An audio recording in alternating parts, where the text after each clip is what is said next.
Familiar Wilson's Media. Relationships are the story.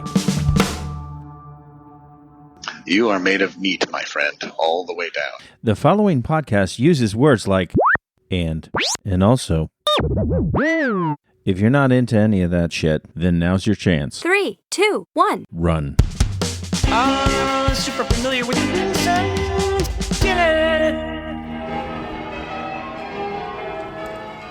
Welcome to Super Familiar with the Wilsons. I'm Amanda. And I'm Josh. Amanda, something pretty amazing happened today, or amazing to me. I mean, you woke up married to me, but go ahead. What else? I got a text from one of the people I work with explaining to me that he was stuck at, like he had visited a store or something on his break, on his lunch break. And he texted me saying that his car wouldn't start. I texted back to him, "Do you have a key fob?" Oh, look at the wisdom you have learned and you're spreading to the world. He said, "Why, yes, I do." I said, "Well, do you know you have an emergency key in that?" He said, "What?" His is a different make car, but I think that pretty much all of them that have an emergency key have it in the key fob. So I sent him a video of me opening my key fob, my thing for the emergency key inside. So he tried it and it worked, and he saved himself a crap ton of money.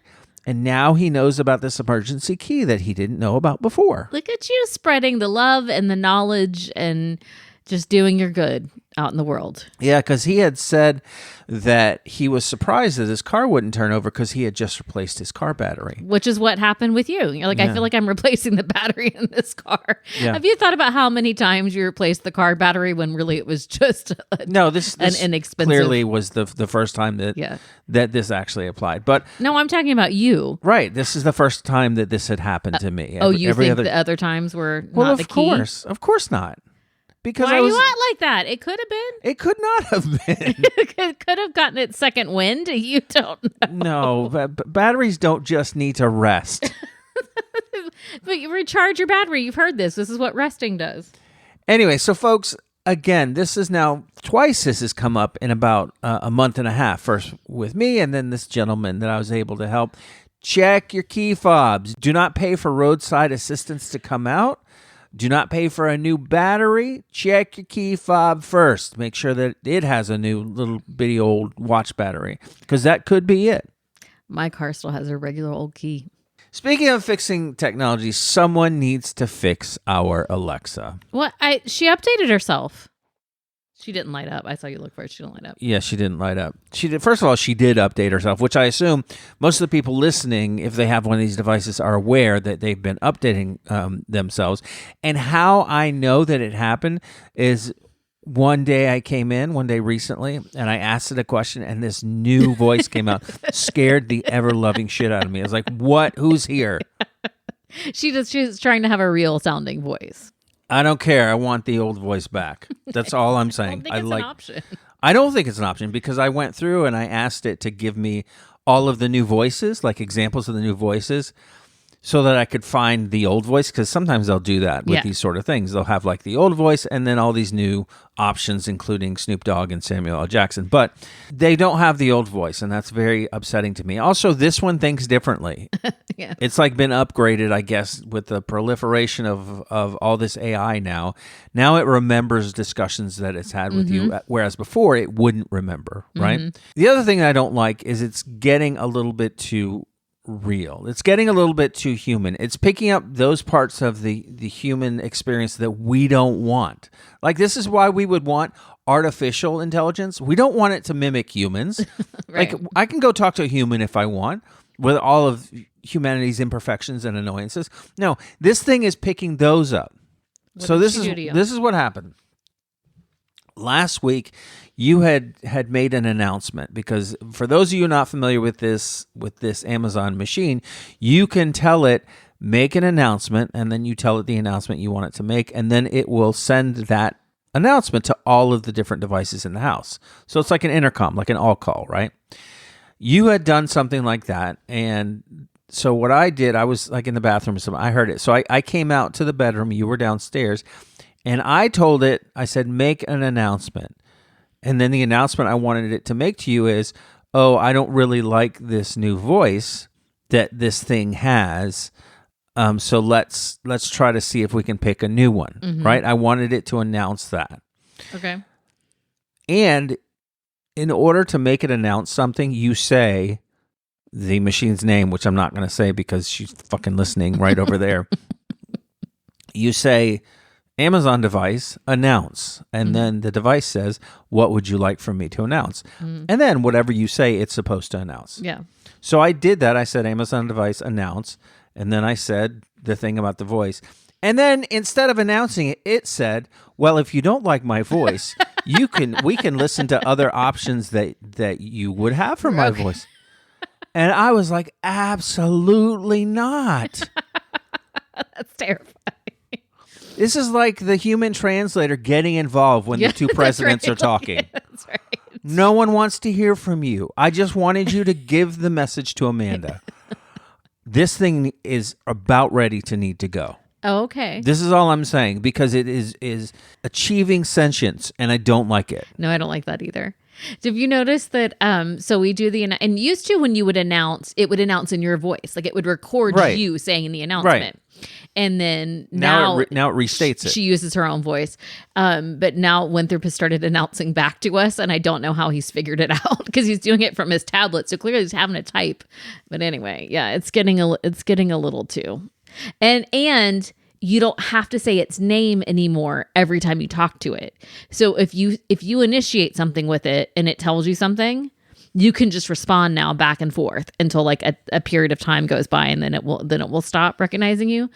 Because yesterday I asked it something and then you said something to me and it responded to you. Like it's getting involved in our conversations. Like it's butting itself in. Yeah, no, we don't need like the equivalent of a mother-in-law hanging out here. That's what that is. Absolutely. No, ma'am. I want dumb devices now. Like I bring me my abacus and no. Carrier pigeons, how are we going to talk to each other from upstairs and downstairs? Each of us has a monkey. We tie something to its neck, send it downstairs. We can get tin cans with really long strings. That's right. Or we call each other on the fucking phone. On the phone. Oh, right. We have these things. Yes. Got it. The reason why I asked you to fix Alexa really is because you're really good at fixing things. Are you going to? I am good at fixing things. I'm a problem solver. I know what you're going to say. You said you didn't want to tell this story. You said you were embarrassed by me. Well, you can tell the story. No, I'm not telling this story. Go ahead. Okay. Saturday morning, we got out. We went to breakfast at a breakfast place here. All right. So this is what happened, folks. Was I taking too long? You were, because you were going to describe the whole breakfast spot and all the things, how we got there, how we got out of the car, what Winthrop had. No, not the point. So we're there. She, at one point, gets up to go to the restroom. And I'm like, she's been in there a long time. Now, you did take your phone. So I always assume that whenever one takes one's phone into the restroom, like there's going to be 5 or 6 things that we look up. Did I have my phone? You did have your phone, yes. Oh, well, I was not using it. Yeah. Well, this is what I come to find out. So finally, I was about to get up and knock on the door. Somebody did knock on the door. I thought you sent Winthrop. No. Because they're individuals. They're individual restrooms that lock. They're not like, it's not like a big restroom with Of course, stalls. I didn't send someone in to knock on your stall. No. Yeah. So finally you come out after I think that you've passed out. I was really very busily engaged. So what she had done, folks, is that while she was in there, she decided to fix the toilet. It was broken. The public bathroom toilet of a restaurant. My God. It was broken. You need to never complain about the facts that you need to never complain about the fact that sometimes I wear a bathing suit out in public. Okay, first of all, I was not out in public doing it. I was in the bathroom. It was a public toilet that you put that you went up to your elbows in toilet water. I did not go up to my elbows. Thank you. But the tank mid-forearm. The tank was broken. This was the thing. The water was just running and running and running. And I am very concerned about the environment and being conservative. And it just kept going and You're going not and going and conservative. going and going and going and going. I'm not conservative. I used to be going and going and going. And so, and then it wouldn't flush. And I'm like, okay, now I've peed and now I got to be able to flush this. So I took the lid off, but what I didn't tell you is there was all this decor on top of the tank lid that I had to unpack. I had to move all of the decor. What do you mean decor? Places. There was like toilet paper stacks and baskets and things. And so I moved all that. I took the lid off, and the thing that, the water fills up the plunge line or whatever that's called, what's that called? I don't know, because I'm not, unlike you, a toilet repair person. Listen, 16 years in preschool, this toilet's broke down all the time. I have fixed a toilet or two. And so I took the tank lid off and I made it make a seal so that the water would then fill up and it wouldn't keep running. But it took like 3 or 4 times, like for me to like get it to finally do it. So how did you make it make a seal? Did you stick your hand into the toilet water? I had to. No, let's be clear. You didn't have to. I was helping. I'm a helper. I'm the person that Mr. Rogers said to look for when the bad things happen. I am a helper. And then I had to put it all back together, and then I'd scrub my hands really good with soap up my arm like I was like scrubbing in to do surgery. And then I came out, and then you told I told the waitress. But you made fun of me. Server. I told the server. And she said she would have done the same thing. And it's Which, by the way, now I'm thinking about that. First of all, I would not have tipped her if I knew that she goes and she sticks her hand in toilets, right? And bringing our food. Absolutely not. The tank of the toilet is not the dirty place. You know that, right? It is, dude. It is all dirty. You mean to tell me you opened that thing up and it was clean and pristine? It was clean water. Okay. Clearly what my husband is telling you all is that he's never fixed a toilet. Oh, and that's not true. But we're going to go. Okay. You think it's clean water? I'm not going to drink it, jackass, because I know that's where you're going. But you said it was clean water. There's not like particles of things floating in it, but and I can wash it off my hand. Why are you being difficult? I am a helper. I do good. You break things. The end. I did not break the toilet. Oh, I've broken a toilet or two in my day, but it didn't have to do with the water in the tank. See, why you gotta make it dirty? I was being helpful. Yeah, well, I'm quite certain that everyone is very thankful for that. It was a nice restaurant, too. It's not like it was like Denny's or Waffle House. Dude, it was 12 tiny steps away from Denny's or Waffle House. It's a breakfast place. There's only so nice that those things can get. Be kind to me. You're not being kind. Send us an email at familiarwilsons@gmail.com if you would also fix a public toilet. Actually, yes. I want to know if you out there, please get in touch. familiarwilsons@gmail.com if you would ever stick your hands inside of a public toilet. All right? I don't know why you keep making it was the tank. I don't know why you keep making this big deal. Okay. And it's not like I couldn't wash my hands. And actually, if you would never do that, also email us at familiarwilsons@gmail.com. Also, something that I learned on this little trip to the toilet place that also served breakfast is that,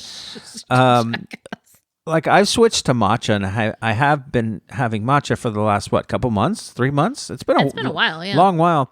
I had coffee for the first time last Saturday because they didn't have matcha there, and I wanted a little pick-me-up, right? I wanted to wake up a little bit. Had coffee, tasted awful. Tasted their coffee's like... not great. Well, sure, but I remember liking it before. Okay. Tasted like cigarette ash. Like legitimately disgusting. I did not like it. And well, that's good. And it made you real like jittery and stuff. Yeah, too. yeah. I didn't like the caffeine effect from it either. So I am officially off coffee. Like I was off coffee in the way that like, oh, maybe I'll come back to it someday. Yeah. Never again. Okay, good. More coffee for me. You're welcome to it. Coffee and toilet water.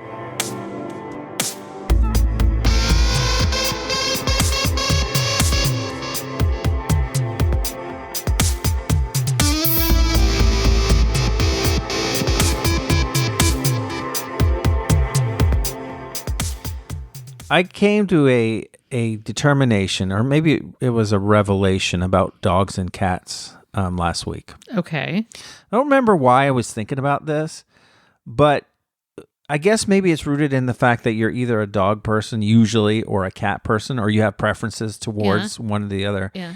And how different they are, right? Dogs It's and very cats. different. It seems to me that dogs would be very, very religious. Okay. First of all, dogs always try to do what they think is the best thing. Like they have a moral code. Even dogs that are dogs gone wrong, I think that in their heart of hearts, they think that they're like doing the best thing, right? So you think that this dog is doing what it thinks is the best Yes, thing? I think that dogs, by and large, they love unconditionally. You know, they're all about love and protection, all these things. And it seems to me that they would be like the religious ones. Okay. Who would the cats be? Cats are amoral. And maybe even Satanists. But That's a religion, though. I am convinced that cats would kill every single person if they could. Do you really? There's some sweet kitties in the world. Right. They're so manipulative and conniving, though. You know that they use all of the, you know that they, when they look at you and they rub up against you and they purr, you know what they're thinking? They're thinking, I am so happy because I've got this fucker absolutely convinced that I don't hate him or her, but I do. I hate them with everything that that's in me. And if I couldn't get any creature comforts off of this giant, smelly human being, then I would kill them. Okay. I think this is just because you had a bad cat experience, that you lived with a cat that like attacked your face and stuff, right? No. Well, yeah, I did. But I mean, I grew up with a neighbor having a cat, and that was fine enough, I guess. But cats are never happy to see you. They don't jump up and run to you when you come into the door. You don't get the sense that they've been waiting for you to come home. If anything, you come home and they're like, shit. God, these guys again. It's like, I thought they were gone. Yeah, no, I just think that cats have zero morals. Cats are just in it for themselves.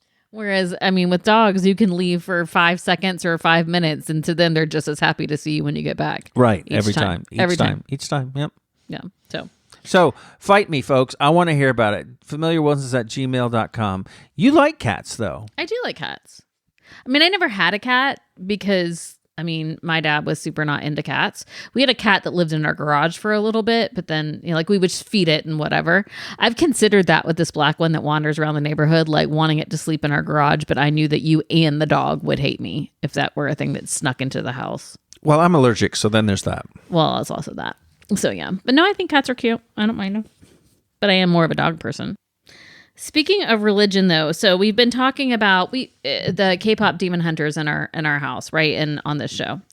Well, a friend of mine said this to me today, and it cracked me up. So you're aware of Focus on the Family?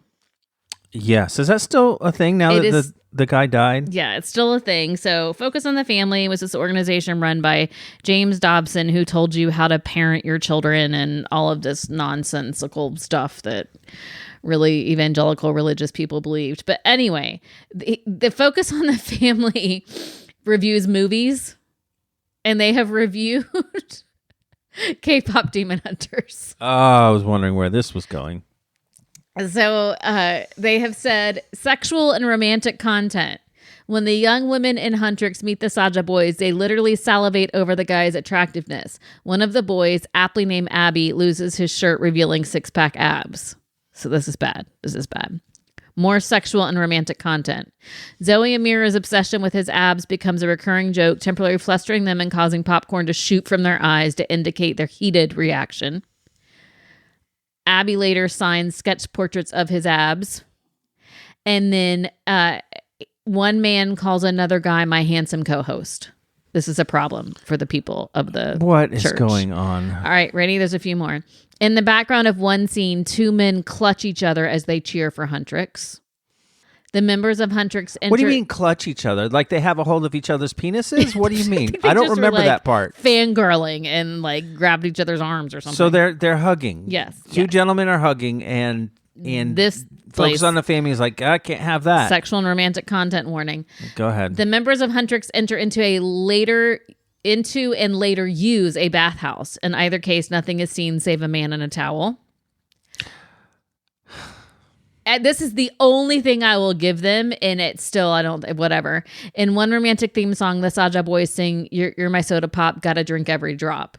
But I mean, they are like, why do they know what that means, these Christian people who said this? Okay, so first of all, that's not meant to be sexual in the context of the movie. It's that these guys are like, they feed on human beings' souls. Yes, but that's what they're talking about. They're thinking this is bodily fluids. God. Okay. Rumi is part demon herself, as noted above, the offspring of a hunter and a demon, but there's no explanation of how or why such a union occurred. Well, son, let me sit down and tell you.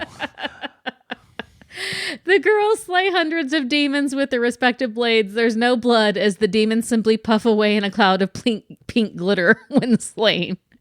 Are they objecting to that, or? I know, it's crude or profane language warning. The worst we hear is dang and a couple instances of geez. Someone yells she's ready to kick their butts. But this is my favorite one. Other noteworthy elements. A man abandons his family. Mira belches. Now, this is meant to warn parents. So those are all warnings to parents that listen, these people don't live on this planet. They are in the world, not of it. Oh my gosh. I can believe. You, of course you can. You were raised in the same church, not same denomination, but you know how crazy American Christianity is. Yeah, I do. But I don't even know what that is. That's absolutely and utterly ridiculous. That's what we call a cult. Yes, ma'am. Are you in a cult? Let us know. familiarwilsons@gmail.com. Do you fix the toilets for the cult? familiarwilsons@gmail.com.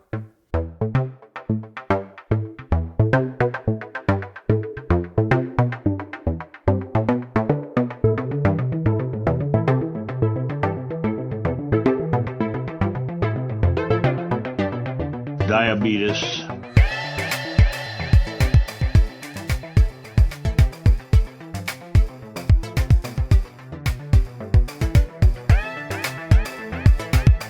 And that music means it's game time. That is my favorite song of the podcast by ACJW. I do it every damn time. AJCW, Andrew Joshua.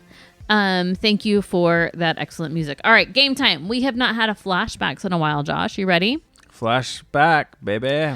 So this is where I give Josh a series of events, and he has to tell us where they come on a timeline throughout history. So I'm going to give you, this is a New York Times thing. You can play along if you want. Josh, I'm going to give you the first anchoring thing. Now, this is a give me from the New York Times, but we're going to see if you can try to get near it. Okay? 5 people live in central, I said that word weird. 5 people live in central Vienna and visit the same cafes. Stalin, Freud, Tito, Trotsky, and Hitler. At the same time, like they're meeting up? I don't know. I don't think Stalin and Hitler hung out. Or Tito. Stalin's not a fan of. I think that, no, I mean, they all lived here in this same year and visited the same cafes. They had to have bumped into each other at some point. All right, I'm going to say 1921. All right, 1913.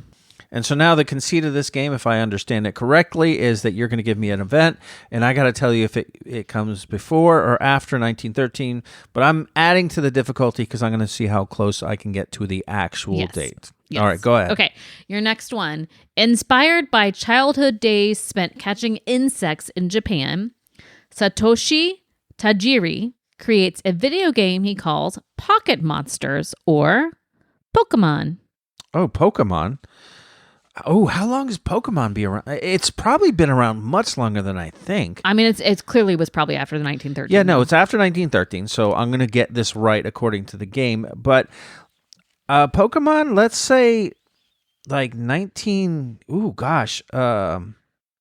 84. So this is interesting to me because I went to Japan in 1999 and I went to the Pokemon store in Tokyo. Yeah. Because to get stuff for people that I worked with, their kids. I thought it had been around a lot longer than that. No, 1996. All right. Well, I was wrong. Okay. But I was right. But you were right, but you were wrong. Right, Take an unconventional hero. Add a steadfast sidekick. Throw in an inspiring lady love. Cervantes published his improbable satire, Man of La Mancha. or Don Quixote. Don Quixote, yes. Okay. Man All of right. La Mancha is the musical. I know. Oh, when? I have no idea. It's going to be before 1913, so let's say 1850. 1605? Did you have any idea it was that old? Well, that's a dumb question. All right.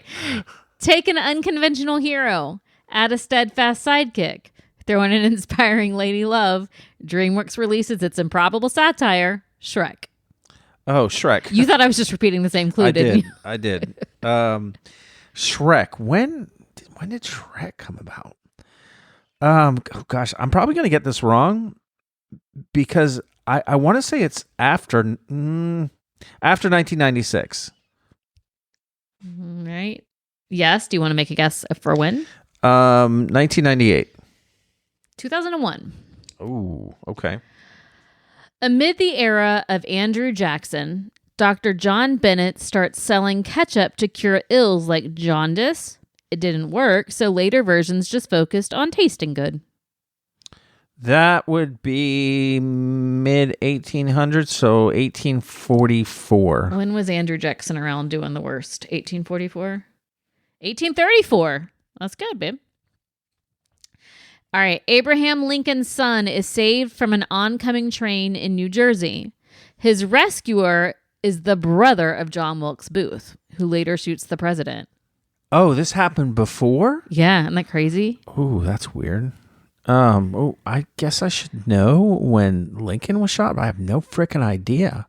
Did you not listen on the tour that we went to? Oh, no, that was Kennedy. Yeah, very good. Never mind. Oh God. 1850. So after Andrew Jackson's out there doing all the bad? Yeah, I don't know if that's... I feel like I'm wrong, but go ahead. 1863. Oh, wow. You are 6 for 6, friend. All right. Needing hoops for a new indoor game, the educator James Naismith asked the inventor of basketball. So he used peach baskets, and the very first baskets in basketball, they still had the bottom. So every time they made a shot, they had to stop and get the ball out of the peach basket. That's cool. So it says he asked a janitor for boxes, but he can only find baskets. So the sport is named basketball. It could have been box basketball. So when was basketball invented? Oh, let's say 1930. Okay, so after Stalin and Hitler hung out at the cafes, but before Pokemon. Oh, your first one wrong. 1891. Damn it. All right, 2 more. Ready? That's so stupid that I know all that information about that, and I got that wrong. That annoys me. Go ahead. All right. Unable to beat Joan of Arc in battle, the English charge her with... I swear to God, you were going to say unable to beat her in basketball. They burned her at the stake. The English charge her with... Is it heresy or is it heresy? Heresy, yes. I was like, why do I want to say heresy? Personal foul. Okay, one of their key accusations, of course it was, one of their key accusations is her fashion choice. She wears men's clothes. Oh, Patriarchy did not like that she was wearing pants. I have zero idea Joan of Arc, so we're just for fun. It's probably a lot later than I think. I don't know why. I think it's like in this 1700s. Okay, so before or after Don Quixote? Like, where are we going here? Well, Don Quixote was in 1605, so the 1700s. I thought you said the 17th century. I'm No. sorry. Okay, 1700s. 1431. All right, here's your last one. You ready to end it on a high? We'll see. Go ahead. Okay. Victoria Woodhull, the first female presidential candidate, picks Frederick Douglass as her running mate. Douglass ignores her and backs her rival. Oh, okay. So clear. This isn't. Men did such good. This is in the world. very like tightly packed here because we Yeah. got 1834 Andrew Jackson, 1863 Lincoln's thing with his kid, and then we've got an 1891. It's around clearly around there somewhere because. Oh shit. bleh. I don't know. Okay, you're just going to go out with an I don't know. 1870. All right, 1870 is 1872. Bam! All right, good job. Not perfect, but you were pretty close. So you did a good job there. I'm curious because you know how it will tell you in the New York once you do it why it's picked these things this week. It's usually based on current events. No, I'm wondering why it did Shrek and Don Quixote. But it says the Dutch city of Leiden is as charming as Amsterdam and a great place to see windmills. Okay, so there's that. Why have we done Shrek? A documentary looks back at Eddie Murphy's career. Okay. Brilliant. You've got email. It is letter time. So we went to the mailbox today and we got 2 letters from listeners. If you would like to post us something in the mail, just write our names, the Wilsons, on it and put a stamp on it. Put it in the old box and it'll make its way to us. Or email us at familiarwilsons@gmail.com. Hi, Josh and Amanda. It starts. First, I'd like to say once again, thank you for coming down to Disney Springs to meet up. It was a treat to meet both you and Winthrop. It was lovely to meet you and your family as well. So this is clearly from our friend Josh Scar, who we met down in Disney Springs, that you're going to be at, by the way. I'm going to be there. Next couple of days. You're traveling for work. I'm traveling for work. I'll send you pictures, Josh Scar.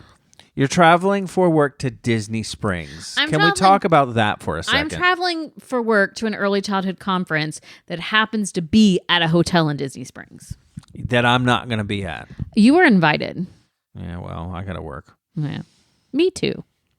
Yes, at Disney Springs. See above. Okay, anyway, he continues. My mom's an older person. Even when I was 17, she was closing in on her late 50s. Mm-hmm. She's always been a very defensive driver. One of her most notable nuggets of wisdom she imparted on me while I was on my learner's permit was, the speed limit says 35, but that doesn't mean you have to go that fast. You can go slower. Well, I am here to tell you, don't go too much slower because they will pull you over for being possibly intoxicated. Mm-hmm. Not that that's happened to me. Now for the story. I'm 17 years old, driving into Rockford from our northern Illinois town, about a 15-minute drive, with my mom riding shotgun. I'm imagining her with the shotgun. A shotgun. That's right. They're on an old horse-drawn carriage, and she's looking out for bandits. My mom's been annoying me with her defensive driving tips and telling me to slow down and be aware. Yes, that would do my head in. As we're arguing about how I'm driving, she tells me not to hit the person walking along the side of the road. Well, that's good advice. As we got closer, I noticed the person's walking gait was kind of funny and they had weird proportions. Finally, we're right next to the person, and we discover that the person walking along the side of the road isn't a person at all, but an emu. What? Was it wearing trousers? Like, why did it? After we got home, I had to look up how a freaking emu ended up in our little northern Illinois town.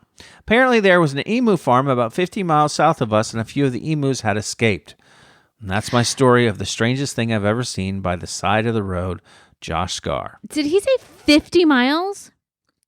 Yeah, 50 miles that south. That emu had been walking for 50 miles north. Well, I think that it ran part of the way and maybe hitched a ride. Did they have thumbs? Anyway, he closes with, the Wilsons have a lifetime pass to come visit their family in northern Illinois.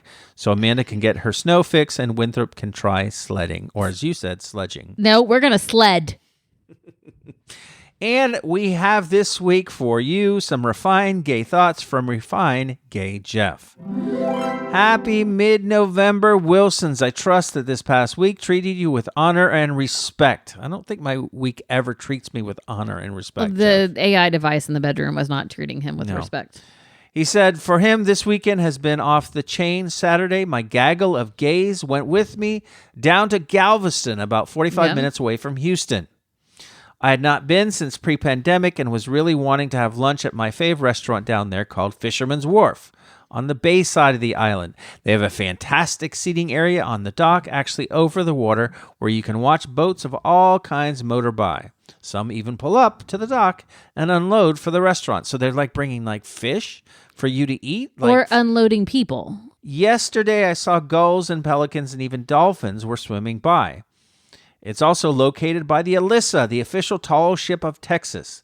The crew was wrapping all the sails back to the mast during lunch, so it was very fun watching all of the very fit, scantily clad seamen SEAMAN climbing up and down the rope grids and ladders, making sure sails were securely put away. You better believe it made for a fantastic lunch. He ordered his favorite appetizer there called shrimp kisses, butterflied shrimp stuffed with jalapeno cheese wrapped in bacon and then baked to a sumptuous conclusion. I love that wording. I feel like I need to go shower now. And he talks about all of the wonderful things that he ordered, none of which I'm going to eat because I'm trying to do better. And then, of course, cheesecake for dessert. And the best margaritas ever made with fresh pineapple juice. Can't have that. I'm very allergic. Garnished with fresh pineapple slices. He says, Josh, sorry to hear that you're rusty with your bowling. I am not a great bowler either, but when I was a small child, my parents actually signed me up for bowling lessons. Did your parents ever sign you up for random lessons that you didn't want? No, we've done it to Winthrop, though. I got signed up for tennis lessons, which was a weird... Have I ever talked about my tennis lessons experience? Not on this podcast. To me, you have. So the tennis lessons were taught by a former... Well, he called himself a former tennis pro, but I don't know what that means. I think that you can call yourself a pro if you were paid to do anything at any time.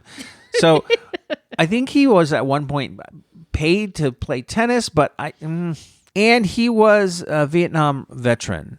Oh, well. And so he taught tennis lessons at the local golf and tennis club, right? And so my dad found out that someone else had their kid doing it. He's like, I'm going to send Josh to go do this thing. So I was like, what? I don't know, like early teens or 12, 13, something like that. This dude would talk to us about some of the most inappropriate things. Like the things he did during the war or like sexy time things? Or like both of them combined? No. That's a whole musical called Miss Saigon. No. Like he shared with us the things that the way your hand is cupping, I think we might need to unpack this with like a professional therapist. I don't think not a tennis pro. This may be the root of all of my problems. And then I was signed up, of course, for a bowling league, right? You were in a league. Yeah. But I didn't know how to play. But I knew better how to play than I did last week. Jeff says, the times that I bowl now, I always come away with a sore thumb because evidently I had a weird thing that I do when I release the ball. I release it with a twist somehow, which is why my thumb is sore. I can bowl a strike every now and again and even know the term for when you bowl 3 strikes in a row. Do you know what that is? That's called a hat trick. It's called a turkey. A hat trick is in another sport. Hockey is a hat trick. I did know that it was called a turkey. Also, Jeff, it's worth noting that my Vietnam veteran tennis coach also talked about that move where your thumb does a twist. Again, I need therapy. He continues on. Speaking of your iguanas falling out of trees, which I've actually heard of, did you know that Houston has to deal with falling reptiles as well? As you know, Houston is known for massive flooding throughout the year. And when that happens, guess where the snakes go? Nope. Up in the trees. Nope. So when the water recedes, the snakes come back down. And then, as is the custom after flooding, Houstonians walk around to assess the damage and look to see what has happened. That's when the deluge of snakes begins. It's like one of the plagues of Egypt. Newscasters even remind people to be mindful. Well, no, wait a second. Do they fall out of the trees or do they crawl out of the trees? Yeah, he says Houston has had to deal with falling reptiles. Absolutely not. Kill me dead. Kill me dead. A snake falls on me? I was sitting at my desk the other day and a damn wasp fell on the desk right in front of me. From where? I think from the vent that's right above my head, which that's a different problem. But I was like, what the hell is going on? That's where the snakes go, up in the vents, right? You know that, right?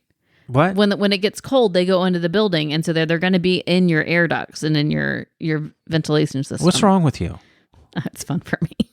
He continues, Amanda, I'm still trying to wrap my brain around the fact that you are now using the term bed date. I'm not using it. You do use it. That's what you prefer to call it now. But I do have a question. Don't you guys lock the door during these special times alone? I obviously don't have children, but it seems to me that this would be the thing to do. Problem solved, easy peasy. Yes, we lock the door. Was there a time where we hadn't locked the door? I feel like in the old house. Oh, God, yes. And he, I remember this. Oh my God, I just got so embarrassed because Please don't cover your mouth when you're talking on the podcast. I'm trying to think of how this happened. He was, when we lived in the old house, so when he was 3 and younger, his nursery was off of our bedroom, right? Like, so we had another door that went into, I think, what was probably supposed to be the office, but used it as his nursery. And that door did not lock. And I wasn't aware. All I knew is that you just stopped and laid there. And he was like, "Where's mom?" And you were just like trying to cover me up. Yeah. And you were like, "Go lay down. I'll get her. She'll come find you." Yup. Oh, yeah, that door didn't lock, Jeff. These doors lock. Yeah, they do. And we'll be locking it later tonight. Why you gotta tell people again? Well, because you're going away for like 3 days. So this is to Muffy's friend that's listening.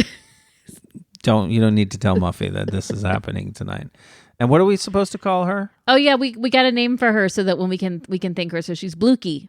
Blukey. Now, it goes without saying, hopefully, that this is not the child's real name, nor is Winthrop or Muffy our children's real names. It's just, it's better to change their name to protect them all involved. So Muffy and Blukey are really good friends. I love this so much.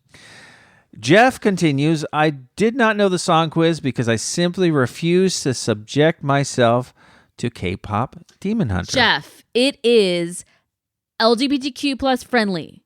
It is affirming. It is, you need to stop. Just stop and go watch it. Don't tell anyone that they need to do something. I'm going to tell Jeff that he needs to do this. Okay, he also said that I totally changed the rules for backward movie plot midway through the game. Thank you. Amanda's answer of The Shining made much more sense than Beauty and the Beast. Little Alex Horn would tell you that the opposite is not the same as backwards. Thank you. Amanda gets all 5 points and wins the task. Thank you. Sorry, Jeff, do you watch Taskmaster? Did we know that? I said you're not Alex Horn. Maybe he looked up who Alex Horn was. Maybe he watched Taskmaster.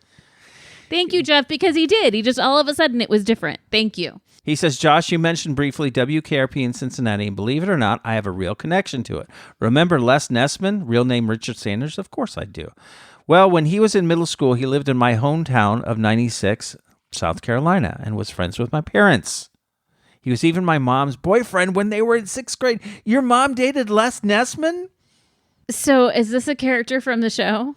Oh, you don't know who Les Nessman is? Oh, God, you got to watch that. Jeff will watch K-pop Demon Hunter, and you will watch an episode or 3 of WKRP in Cincinnati, which is one of the best shows that's ever been written. My brother used to watch it, but I, for some reason, thought you and Jeff were then just talking about somebody you knew from camp, and that his mom had dated somebody from camp. No, Les Nessman. I wasn't tracking. He says, my dad said that Richard Sanders, the guy who played Les Nessman, had one of those big wheeled bicycles called a penny farthing. Oh, I know a penny farthing. And people thought he was strange for riding it. He was strange for riding it. It's the dumbest thing I've ever heard. If you do not know what a penny farthing looks like, please look it up and then imagine Jeff's mom's ex-boyfriend riding one. We talked about smart cars, and Jeff, being a librarian, actually has a bit of wisdom for that. He says, the term smart car came from a joint project between Swatch and Mercedes-Benz. Oh. The goal was to combine Swatch's design and manufacturing with Mercedes-Benz's engineering to create a new kind of small city car. It's an acronym for Swatch Mercedes Art. That's interesting. I wanted a Swatch so badly. I got one, but I remember did you get a Swatch? I wanted a Swatch. No, I didn't. That wasn't for me. He says, good luck this week. I'm actually excited because it's the last week before I have 9 days off for Thanksgiving. I have 2 days off for Thanksgiving, Jeff. I'll be sticking around here in Houston and probably visiting the neighborhood daily to be thankful for my daily intake of cocktails and Muscle Bears peas and cookies. Peas and cookies, Chef. If you out there spend any time in the neighborhood, send us an email, familiarwilsons@gmail.com.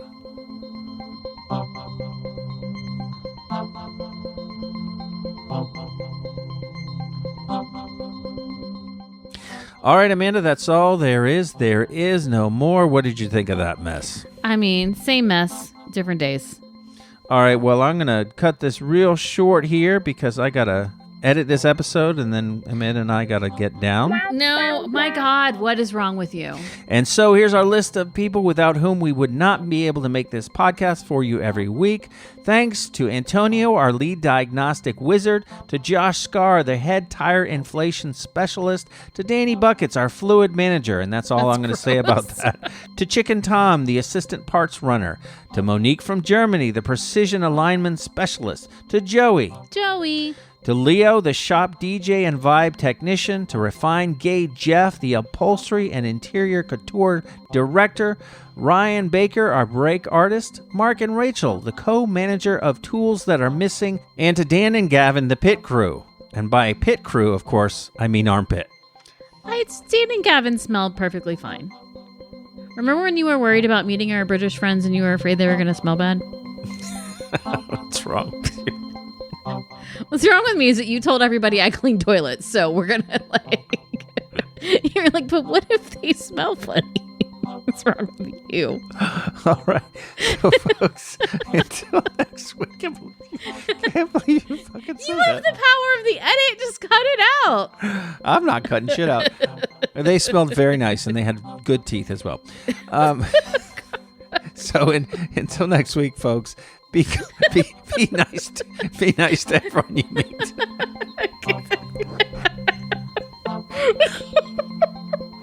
Go be kind. Bye. Bye.